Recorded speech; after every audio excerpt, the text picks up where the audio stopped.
A Father's Love, Episode 51, The Naming Ceremony. Dad continues dancing in excitement with different moves and postures. Dad, you haven't stopped dancing since you revealed that we have an audience. I'm excited to introduce you to our village and even more thrilled that the village will be involved in your naming ceremony. I frowned and stood up. What's a naming ceremony? I asked, looking confused. Africans have a culture of naming a child on the 8th day from the child's birth. It's called a naming ceremony. So the child has no name for 8 days? What goes on the birth certificate when the child is born?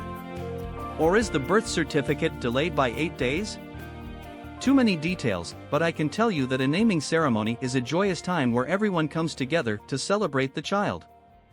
Dad, isn't that one of those evil cultures founded on paganism? It's actually a biblical principle.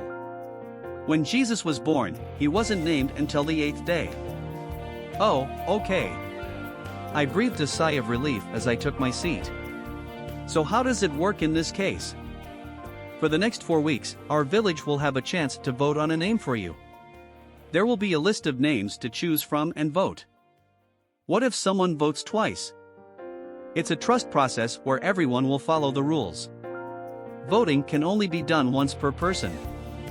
So how is the vote conducted? Villagers will go to afatherslove.ca.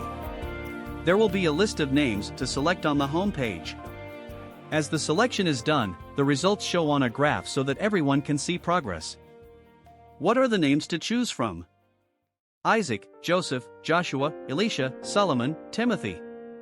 The names look random, but knowing you, I can almost guarantee there's a reason for those names. The names are those in the Bible mentored by a biological or non-biological father. Isaac was mentored by Abraham, Joseph by Jacob, Joshua by Moses, Elisha by Elijah, Solomon by David, and Timothy by Paul. Wow, that sounds fun. I like all the names. I look forward to what the village will choose for me. That's not all, Dad said excitedly. Each name represents a continent.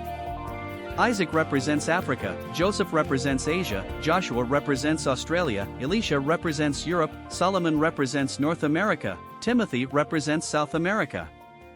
What's the reason connecting each name with a continent? The name that has the most votes will have an associated continent win a donation of $500 to 2 youth organizations making an impact in society. How will the organizations be selected? There will be nominations, which will be narrowed down to 5 organizations, and 2 winners selected by vote. It's great to know that my naming ceremony will benefit 2 organizations out there.